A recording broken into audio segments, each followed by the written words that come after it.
Here we are. I am live with mindset expert and awesome human, Elizabeth Ann Walker. Thank you so much for being here on the show, Elizabeth. Yay! What a freaking time to be alive. It's very exciting, actually. Uh, it's something that I thrive on is uncertainty. In Yes. fact, I purposely push into it regularly. So for me, it's a bit of an exciting time, mixed with other feelings, of course. So Yeah. Well, if that's the case, you're going to thrive because it's uncertain for sure.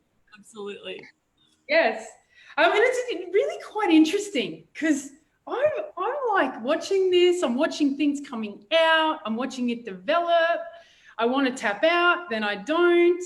And then I'm like, I've got to watch and see what's happening. Hey, Tracy. Hey, Jennifer. Hey, Kate. Hey, Kayla. There's all this stuff happening. For those of you, I'm just going to swap between actually engaging and then talking to you as well. For those of you who are jumping on, please say hello. We're going to be talking about very topical, very, very topical issue at the moment. And that is, it's uncertain. The future is uncertain. I think we can all acknowledge that now.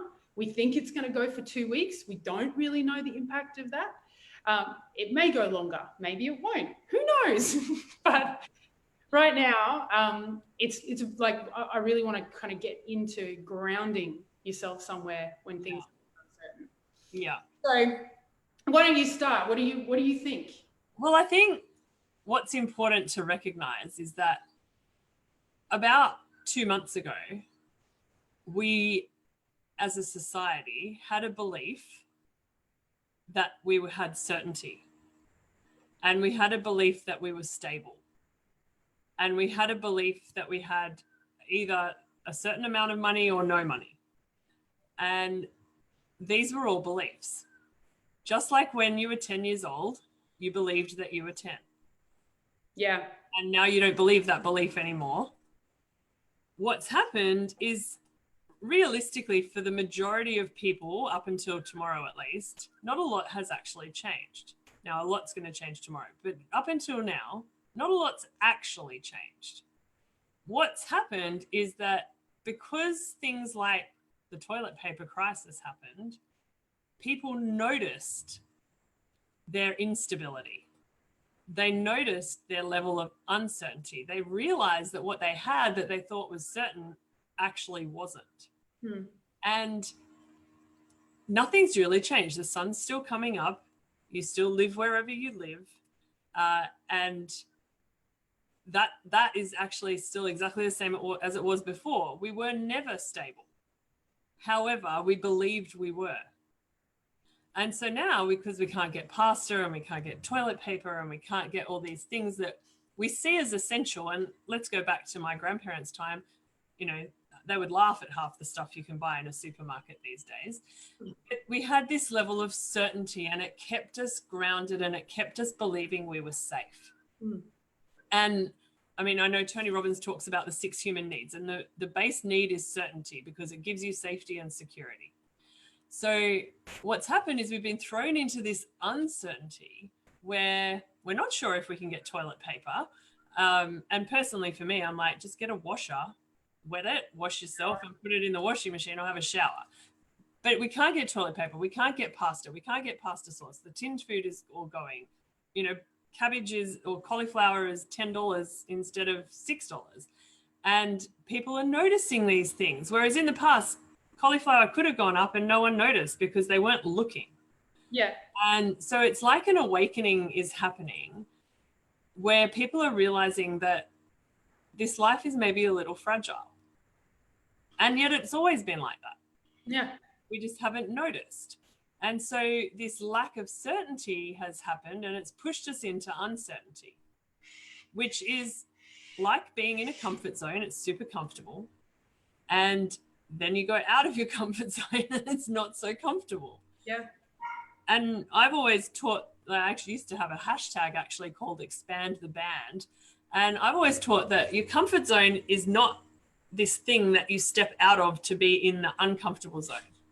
your comfort zone's here, and as you stretch it like an elastic band to grow, it becomes uncomfortable because something's like pulling on you. It's kind of like having really tight new undies, and they pull a bit and they're tight, but after a few washes and after a bit of time, the undies turn out okay. And then after a lot of times, they actually go loose like granny undies, and then it's time to expand your band again. And I think that this feeling of uncertainty has created a lot of fear. And fear is an emotion that couples with a lot of different hormones in the body, particularly cortisol and adrenaline. And some people might not know this about me, but I used to lecture medicine at Sydney University. So I might talk a little bit about health stuff, but cortisol and adrenaline actually create acidity in the body. Acidity in the body increases the likelihood of disease, viruses and bacteria. And things that reduce acidity are things like green leafy vegetables and drinking plenty of water and looking after your mindset. Yeah. Right. And so this fear epidemic is potentially more dangerous than the virus. Yeah. And I will go out on a limb and say that, because over time we will develop herd immunity and we will as a whole get over this, just like we did with the SARS virus and swine flu and the Ebola scare that happened in Australia that most people don't know about. But we did have several cases of Ebola about 10 years ago that, for me, working in one of the infectious diseases areas in New South Wales, we saw a lot of it. And it was really freaking scary because that stuff makes your eyes bleed and you die. Yeah. Just to interrupt you, because I just want to go on one point you just made. Yeah. Fear. Is it actually really happening? Or is it actually, so this fear, what I'm noticing is most people are like, everyone else needs to calm down. Yeah. But when I go out into the shops, or, I don't go out much, but if I do, what I notice is that no one's scared. Everyone is actually acting quite normal.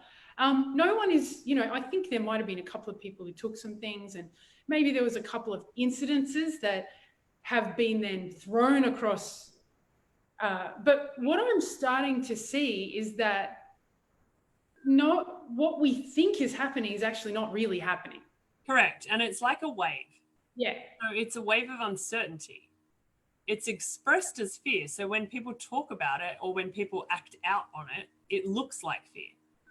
But what it is just uncertainty. And it comes in waves. Like most people, especially moms, if they've got kids, they're still getting up at the crack of dawn and they're trying to get their kids to bed at night, and they're, washing them and cleaning them and doing all the regular stuff.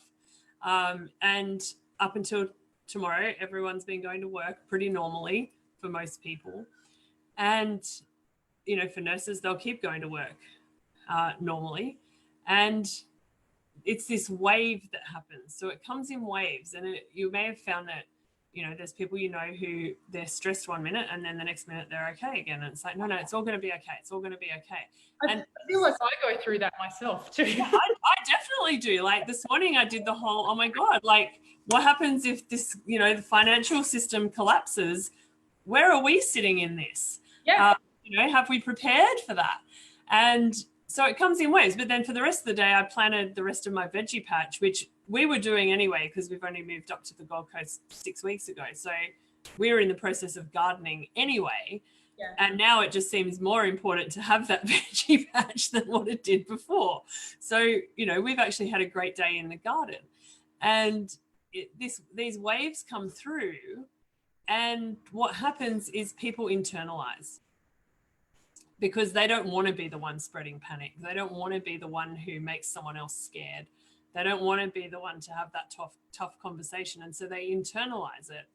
And if they're an introvert and naturally an introvert, then that process can happen fairly easily. But if they're an extrovert, that process can be really painful because they're not used to putting things inside. They're used to talking about it and putting it out of themselves and to get rid of the energy.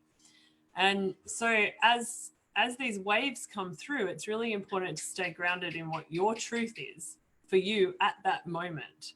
Because what we're really seeing is fear of the future. And fear of the future isn't real because it hasn't happened. It hasn't. The only thing that's real is right now. So there's, by the same token, I'm not saying pretend it's not happening. And I'm definitely not saying hold on, don't take precautions and don't be prepared. That's not what I'm saying. But I am saying it hasn't happened. You know, in Australia, like last year in Southeast Queensland, there were 6,600 cases of influenza every month.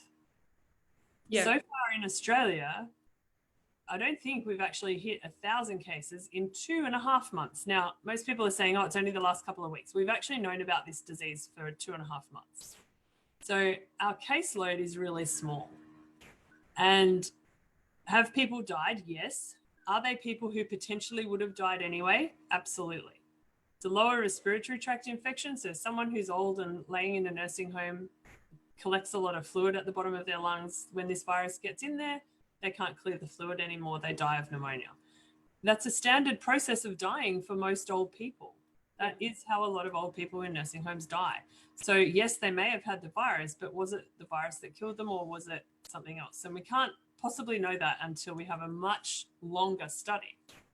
Yeah. And look, I'm glad that you brought that up. It's almost like it's happening now. It doesn't really matter what you think about the virus, how quickly it spread, whether the media have made this worse, whether there's things, well, we can say there are things that kill us more frequently than this. And it doesn't really matter what we think about that, because ultimately this is happening. Yeah, as of tomorrow, Victoria and New South Wales are shutting the doors to all non-essential things, including schools. Yep. Like there's a press release about it. There's a statement from the Premier of Victoria. That's happening. Western Australia and South Australia have shut their borders. That's happening. You cannot get in or out of Western or South Australia. And Tasmania and the Northern Territory had already done that. And so, internationally, we now, you can't get out of Australia or into Australia. You can't go out of Australia. You can't get back in unless you're a resident or a national. And I have friends that are stuck, and I'm sure you do too, who were living here on a visa and they went to Bali for a trip and they can't get back. And all their stuff's here and they're still paying rent and they can't get back here. They've had to go to other countries. So it is real. It's definitely real and it's definitely impacting people. Big time. Big time. And I just want to acknowledge some of the comments we're getting here as well. Oh my God, tight new undies from Taylor. Okay, thanks. That was from last comment. I'm in a lot of pain from Anastasia Tempest. I think you will know her. We have Jennifer. Yes, fear epidemic, more power than the virus. Yeah. Yeah, and I think it's actually more than the fear epidemic. It's the perception of a fear epidemic. I don't even think one's happening. Yeah. What we think is happening is how we create our reality. It is, and you made a good point. It's the only thing that's happening is now, and I think that, you know, for me, it's the future hasn't happened. There's a whole lot of options. You probably, if you're anything like me, you've stayed up at some point over the last week thinking about what's going to happen. You've gone over a few things and scenarios. Yeah. You've even Googled some of the things that you think this might be from. You may have even started researching some of the theories about why this is happening. Absolutely. And look, that can get overwhelming. Yeah, like for me, I've always been, and you probably won't like this, but I grew up in a very liberal, liberal supporting political party family. That was. I like that. That was not very liberal at all when I was a kid, and consequently, I've always been very anti-welfare. And for the first time in my life, I've got 2 boys. We moved from New South Wales 6 weeks ago. I brought both my boys here, and there's not a lot of work for tradies right now. So they don't have jobs. And for the first time in my life, I'm thinking of advising them to go on the dole, purely so that they can support themselves through this time. And I normally would not think like that ever. Yeah. No, it's interesting. I am interested now why you think I won't like that. Well, for a long time, the Liberal Party was very anti-homosexuality. So, and maybe you're too young to even know that. Oh, that's interesting. And it wasn't just the Liberals, it was the Labor as well. There you go. It was. And it wasn't that they were anti-homosexuality. I won't even get into it. But I actually am, I don't have a party. That's one of the things. Yeah, neither do I now, but I grew up like that. Yeah, and I look, actually don't vote now. I'm pro politicians because their asses are on the line. I think they're incredible. Yeah. What they go through. Obviously, the ones that are doing things with the intention of making a difference. But anyway, no, I get it. It's like it's starting to have you shift how your core beliefs used to be. You're starting to think, oh my God, those core beliefs may there's be a value shift. relevant now. Yeah, definitely thinking of those values and what does that mean for my kids and how does that work for them, and where are they at? Yeah. And then there's the other side of, well, if this is all happening and they're going to shut everything down, well, that means like a plumber can't come to your house and fix your toilet, right? Because we're in quarantine or social distancing or lockdown. It means that an electrician can't come and fix your lights. So even though they could potentially get some handyman jobs, that also is gone now. So potential has changed. Yeah, and I was thinking about this, right? Does this mean that, because a lot of what I do is mobilize communities. Yeah. I'd be interested to see what we do is go, okay, Mary next door needs a plumber. Who are my friends as a plumber? Can you come over and take precautions and help her out? So it becomes very community-based. Yeah. It becomes like, which is my like dream, which is community supporting each other. Yep. Is that Here comes the communist. No, I'm joking. I know. We always have to make it a label. No. I love money. I love value. I love creating it. But I also think a sense of community is really important. No, it is. And we've got like our next door neighbors, their daughter dates an Italian guy. Yeah. And he can't get home. And he's incredibly worried about his family who live in Milan, which is one of the hardest hit areas with the virus. But our vegetable patch is out that side. And we live in an area that's quite old on the water in Broadbeach. And we've got a low fence. So our fence is low and it's made out of that crisscrossy mesh chain stuff. And so we have very close communication with our neighbours because there's nothing really separating us. And our vegetable patch is out there. And she came out yesterday and she's like, oh, you are planting more. And I said, yeah, I'm definitely planting more. And she said, oh, my son-in-law, he wants to dig this whole section of garden up and plant a market garden because he's a chef and he's Italian and he wants to grow tomatoes and this and that. And it'll keep his mind off stuff. Do you mind? And I'm like, no. I said, we can all dig the whole lot up and we'll plant it all together and we'll have a community garden. We'll feed the street. I think that's a great idea. We've got this huge bit of dirt in front of us. I might just get the community, everyone in our unit block, to just start a garden. Yeah, it's a great idea. And even if all of this is not even real, even if, in 10 days' time we go, the virus, whatever, we've still created something. And, you've created that ability to build a garden. And I'm sure there's people in your unit block that have kids, and it's important for kids to see that, creation actually can happen easily and in front of you. And you can put this tiny little thing in the ground and grow a carrot. It's kind of cool. Yeah, absolutely. Now, it's interesting you say this because I talk, I have this thing called Corona Game Club. A few people have gone, what is that? How do you put Corona and game together? But that's actually the intention, is it's using the opportunity that we've got presented to create games. When I say games, it could be any activity, to focus on something other than what's right now not really empowering. Like, it's not empowering to sit there and watch about all the potential worst case scenarios. And that's really what I've loved most about this. I've been an entrepreneur for many years now, and what I love, I've always done free stuff, right? There's always been an opportunity to have free group or get some free coaching somehow with me and what I do. And what I'm loving is that everyone else is stepping up into that now too. So there's free yoga classes online. There's free Reiki sessions online. There's free healings online. There's free meditation. Like, there's all this free stuff. And the planet is waking up. There's people who are going, hang on, I thought I had certainty. Now I've got uncertainty. And so they're now open to all of this stuff. And it's going to create massive planetary growth for humans, which is really exciting for me. Yeah, I think so too. I actually, call me communist. You can call me I imagine because of everyone doing all this stuff for free at the moment, I actually imagined we probably don't even need a currency. It's like you don't need to exchange. We can go back to bartering. And the thing is the entrepreneurial space has always done that. You know, I train, like I run trainings, and one of the people who I'm in collaboration with, I do free trainings and he coaches me. And that works out well because it's something I need, it's something he needs, and we just swap it. You know, I've got a massage therapist and I coach them, and I don't pay for her, she doesn't pay for me. And like, we're already using that system in the entrepreneurial space, and we always have been. And now other people get to do it too, which is kind of cool.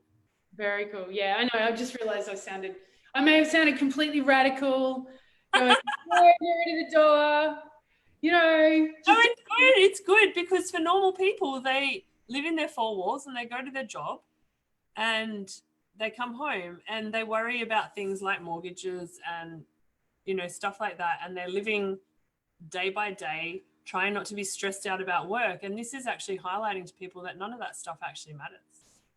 You know, what matters is who you love, who you're going home to, who you're spending your time with, who your friends are, who's connecting with you. You know, that's the stuff that really matters. yeah. And this is kind of a forced, like there was a joke meme on Facebook yesterday going, I kind of feel like Mother Nature's sent us to our rooms to think about what we've done. Well, like that's one of them. Right. And it's true, like there's dolphins in the canals in Venice. China has blue sky and birds singing. These are things that for a long time people haven't stopped and they've taken them for granted. They haven't stopped and gone, wow, that's beautiful. And so it's kind of forcing this gratitude as well. Yes. So whilst the perception of fear is there, there's this deep gratitude going on amongst the community for things they have. I saw another meme it said, this virus must have been invented by a woman because they've shut all the pubs, they've shut all the restaurants, we're not allowed to go to work and we have to stay home. Actually, I think it was invented by my wife. And, Yeah. and whilst it's funny, it's also kind of real. Like, yeah, you do get to spend more time at home. You do get to see your friends more often. And when I say friends, obviously with social distancing, that depends on where you live and how you live. Yeah. But you do get to do all that. Yeah. It's kind of cool. And no one's expecting you to show up at work. You don't have to fake a sickie this week because you're so stressed out in your job. You just get to stay home. Yeah. Yeah, absolutely. It's great. I love that you're bringing this up as well because I have thought about that. I've noticed that the value in certain activities has shifted. Yeah. It's like, oh, I'm relaxing now. Okay, stuff's happening. All right, let's just see what happens. Oh, if I don't end up getting a job or I can't get a job, oh, I'll just go hang out with my neighbors and make a garden. Like there's just this new kind of way I'm thinking about things. Yeah. And that's what I love about the uncertainty because it pushes you into the edges. Yeah. You know, it really pushes you into, well, what would I, if I didn't have a job, how would I get food? How would I, you know, buy clothes? Well, let's face it, most Australians have far more clothes than they'll ever need for about 3 years. It's true. Even most kids do. And there's hand-me-downs and people throw clothes in those clothing bins all the time. And if they end up having to be donated, that's cool. Like we'll use the clothes that we have. We don't need any more clothes. Again, if you use your community, you don't really need anything. Exactly. No, I'm a total at heart communist. I know. I'm also a big capitalist. I call that being smart. Yeah, exactly, right? It's making money with the right values. That's really what it is. And well, I say right, but you know, there is no right or wrong really, just like there's no truth and no not truth. So it's an interesting time where people can really change up what they're doing with no repercussions or very few repercussions, and they can experiment a bit. Like one of the things I run as well as my face-to-face business is I run an online business that's fully automated online. And it's been really interesting watching behavior of people who originally said, oh no, I'd never do that kind of business, in the last couple of weeks, you know, calling up and going, hey, you know how you make that money doing that thing? Like, how do you do that? Can you tell me more about that? Yeah. So they're thinking differently, and it's waking people up, and that's why I find it exciting. Yeah. Yeah, me too. I've just got some comments coming through. I'll just read them out.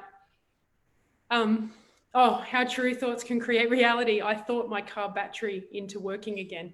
That's awesome. I know. That's fantastic. Like, truly, your thoughts create your reality. Yep. There is nothing, well, okay, big statement. There's nothing other than thought. Now, thought comes from different places, like the collective, through spirit, and there's very few thoughts in your head that are actually yours. I love this conversation. For my audience, though, tell me what you mean by spirit. Okay, so surely, oh, this is interesting. Surely people realize there's more than just this. In a random universe so huge, it's very egotistical to think that we are the only people. Yep. It's very egotistical to think that a human erupted out of a fiery ball of atom explosion, which is, you know, the Big Bang Theory. What, Yeah. Big Bang happened and someone just appeared? Like, yeah. It's also very interesting to think that man was completely a descendant of apes. And in fact, that theory has been proven to be incorrect, because anyone who's got O negative or any negative blood group, they definitely didn't come from apes. Apes don't have negative blood group. It doesn't exist in any other primate other than humans. So that blood type can't actually happen unless you're already a human. So we didn't descend from the apes, whilst we have some ape qualities. The concept of God creating us is far more plausible. And I'm not suggesting that that's the truth either, but it is far more plausible. You're coming here saying you're religious. You're not saying you're evolutionist. You're just saying it's more plausible. I'm just saying it's more plausible, right? And I'll freely admit, like, I went to Hillsong for many years. I actually have a bachelor in theology, so I can be an ordained minister. So I know my biblical stuff pretty well, including the Aramaic version of that, which is the ancient version before it got translated and translated and translated. There's interesting information there. However, there's lots of theories. I mean, there's the theory that we came from space, from another planet. You know, there's the Pleiadians and the Arcturians, and like, how weird do you want to go with this conversation? Wow. But there's like, Area 51 is real. They didn't lock it down for no reason. The pictures weren't created like at that time. They didn't just decide to create weird-ass pictures. And the collective consciousness, which may involve spirit and probably does, is where all of our thoughts are there. And so one of the things I teach is that if you want to be innovative and you want to grow a business, if you want to challenge the way that society lives and live a different way, in a way that you choose to live, then you need to stand on the edge of the cliff. If you imagine the sea of consciousness is hanging out over the cliff, if you're standing on the edge of the cliff, which obviously is not the comfort zone, then as the ideas come in from the ether, you can just pick and choose. I'll have that one. I'll have that one. I'll have that one. And everyone can probably relate to this. At some point in time, you've thought of a really cool invention and you've gone, wouldn't it be cool if you could have this and it would look like this and it would do this? And you didn't do anything with the idea. And a year later, a few months later, you saw it on the shelf and went, oh my God, that was my idea. Like, everyone's had that experience, and that's because it's a collective idea, and whoever takes the idea runs with it and has success with it. And those that go, oh, that'd be too hard, or I wouldn't know how to do that, or make up some excuse, they don't get the privilege of being able to explore what it's like to run a project from the beginning, like from the thought process right through to its actualization. Yeah. And just on that as well, let's even imagine that whether we're from apes or we're not or whatever, imagine this. I always come back to that, because honestly, up until about 4 years ago, if you'd said to me, you get thoughts from spirit, I'd be like, whatever. I've been in corporate for 15 years. I've trained in scientific method. I'm a sociologist, you know, like all that stuff. I could tell you everything, but you'd said that, oh, these spiritual people, man, they're so off the charts, right? All right. You know what got it for me though? So I used to be such an arrogant little jerk, and I just, I thought I was everything. Oh, can you imagine? No, I know you couldn't possibly. But what I got was at some point, what I could hear was someone pointed something out to me about this little that we have. And I'm like, what little voice? And then they went, just stop, listen. And I'm thinking, this person's like nuts. And then they went, whatever that voice just said to you, that's the voice I'm talking about. The one that went, what little voice? Yeah. And I went, oh. And it was like this mind-blowing moment of going, I've got this little voice. And then as I sort of like stilled myself and meditated, I noticed there was multiple, which sounds crazy. I have multiple voices in my head. But it wasn't. It was like, so I imagine if I could visualize it, that I'm this human being, and then I've got kind of this brain, and like you said, it just has thoughts, whether I'm there or not. It's just like thinking, thoughting even. It's not doing much thinking. It's just automatic. Yeah. So, because the ideas are floating around, and yeah, I'm sure you want to go. The second thing is I'm then observing it. Yeah. Being observing, and then there's someone or something commenting on that too. So there's like different angles of observation going on here. That's far bigger than. So we teach this in our master practitioner course. Okay. And to give you a very brief non-woo-woo overview, you have your conscious mind, your unconscious mind, and your higher self. Yeah. The higher self can communicate with part of you. The conscious mind communicates with part of you, and the unconscious mind runs most of your functions. So when you're driving, you're not consciously thinking, oh, I'm going to turn my steering wheel 7 degrees to the left to take this little bend. You're actually just doing it on autopilot. Your unconscious mind is running a program that you taught it when you first learned to drive. And so we're running all these programs in the background, and we think we're in control. We're so not in control. Those programs were put in a long time ago. And when we look at the kinds of programs that are put in, and the majority of our programs are actually put into us before the age of 3 and definitely by the age of 7. What kind of programs have we got? And there's a collective at the moment for particularly people who are between 20 and 30. They have a collective I'm not good enough program. Yes. Right? And that I'm not good enough program stops them from doing so much. And they have, like a lot of people say, oh, that younger generation, they're apathetic. All they want to do is be on their phones. That's because the generation that's complaining about them programmed them with I'm not good enough by saying things like, oh, we didn't do it that way. We didn't do it that way. And that occurred because of the way the internet changed the generation gap. So usually there's one generation at a time, right? This generation, then the next one, then the next one, and things change relatively slowly. And yet those generations were different in lots of different countries. So for example, the UK was a generation ahead of us in Australia. The internet caught everyone up. And so what we, like for me, I'm 46, what I was raised with in terms of manners and eating with your knife and fork and sitting up straight at the table and, you know, things as full on, because I grew up in a military family, as put your fist in between your chest and the table and that's how far out you should sit. You know, like lots of disciplinary things for us. For the generation of my children who are between, there's 6 of them all together, so between 16 and 21, their generation caught up. So they had this whole freedom piece going on that we didn't have. And so for me to be parenting them, it's like, oh my God, what do you think? Like, you're so disrespectful. And so that kind of language starts coming out, which means you're not good enough. And they create this I'm not good enough program. And as that happens, we live very different lives from generation to generation now, because there's this gap. Like there actually is a generation gap that's a big gap, particularly between 40-year-olds and 20-year-olds, for example. So these programs are in our mind, and we get to, the thing is we actually can choose them.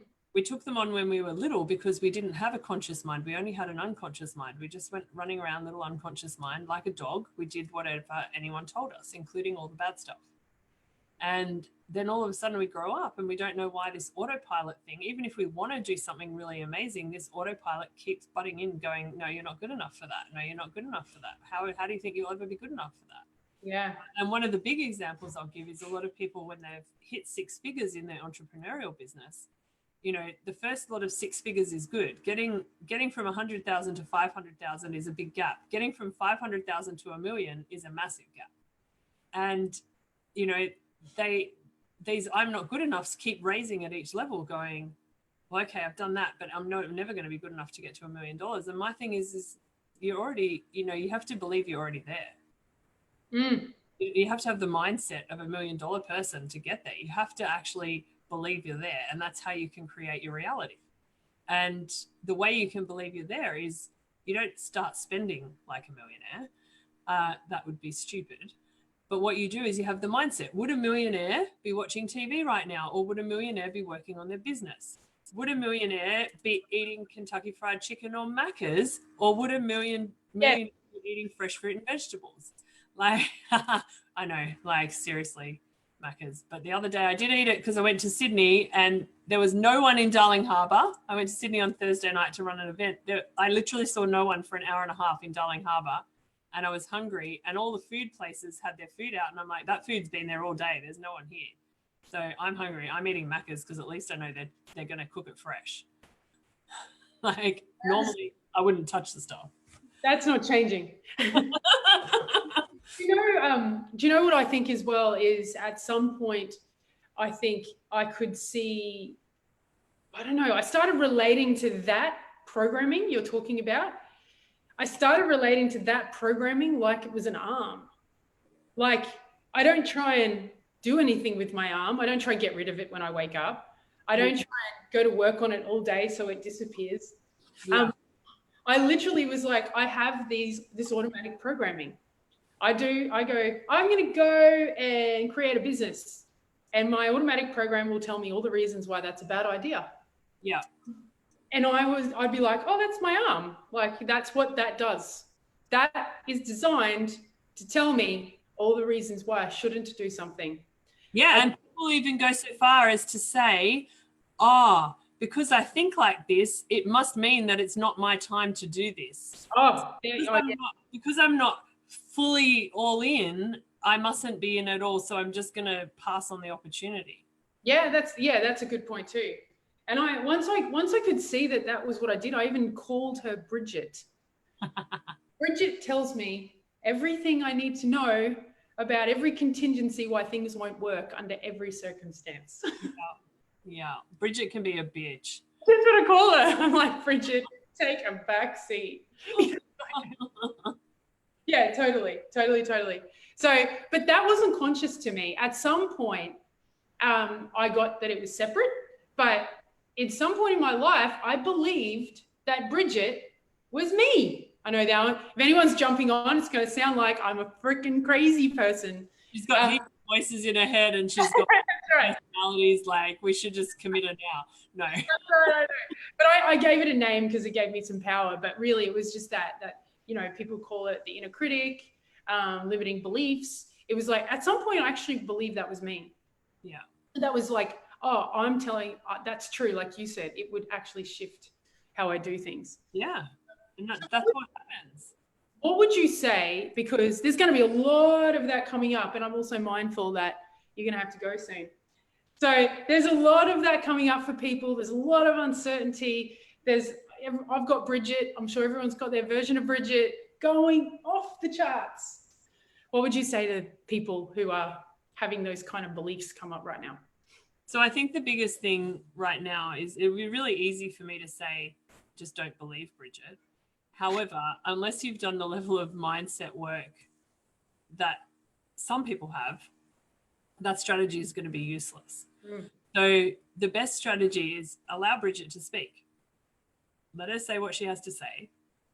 Recognize that it is Bridget. And then go, this is the statement you need to remember.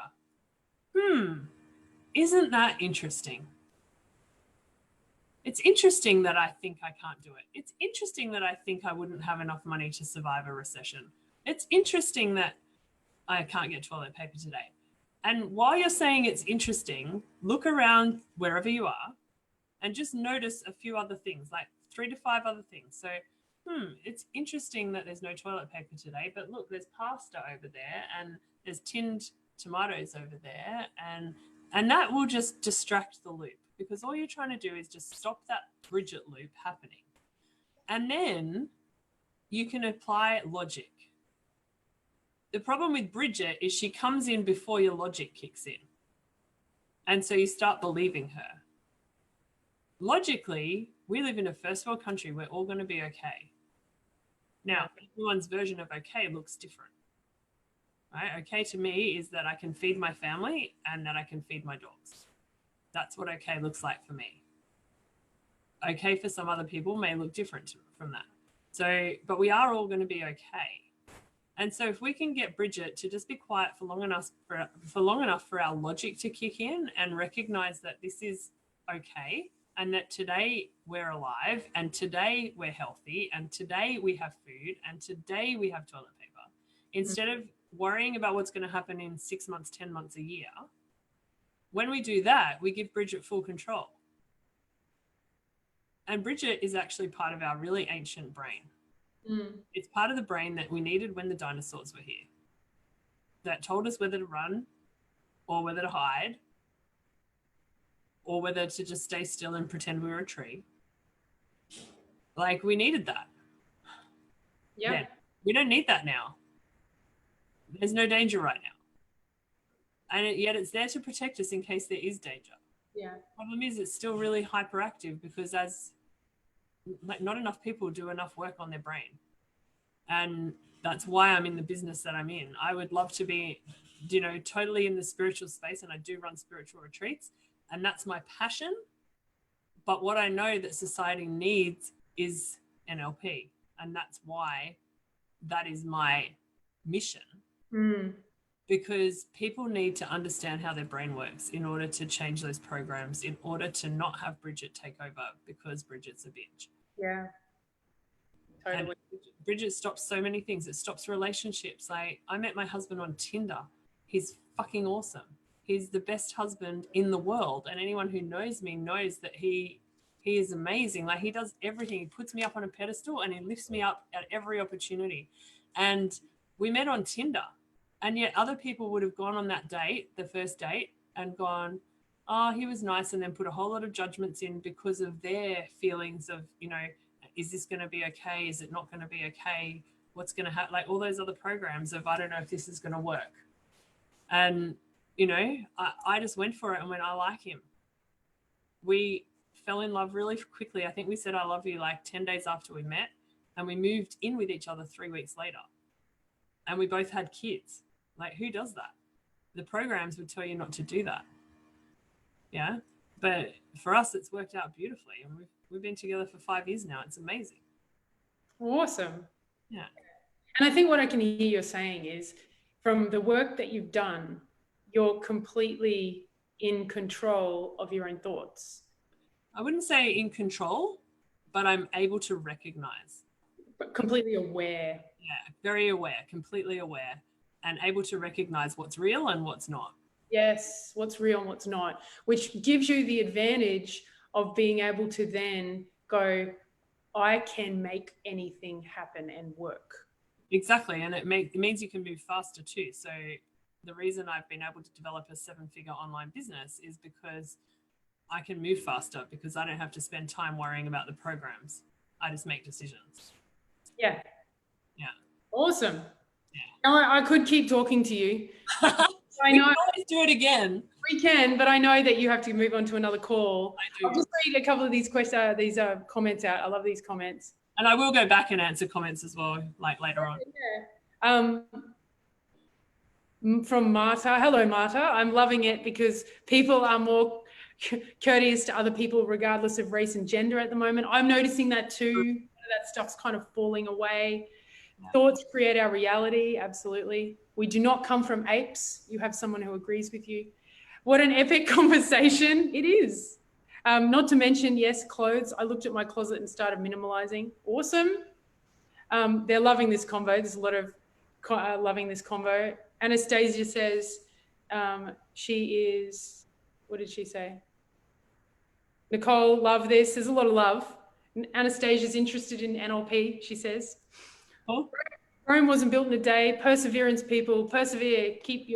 Be kind to your fellow neighbor. Absolutely. Yeah. And Jennifer loves your story. Aww. It helps to delete some of your prior downloads. It does. Yeah. Yeah. Yeah, absolutely. So I'm more than happy to come back and chat another time to your audience if they want that. But Yeah. for now, I do need to leave. So thank you so much for having me. Thank you. Thank you for such an awesome conversation and delving into that. It never goes the way I think it's going to go. I know you totally warned me that it was going to be uncomfortable, and then I was like, It wasn't at all. No, it always is perfect. So thank you, Elizabeth. You have a great night. And thank you everyone for tuning in. And I'll see you all later. See ya. bye.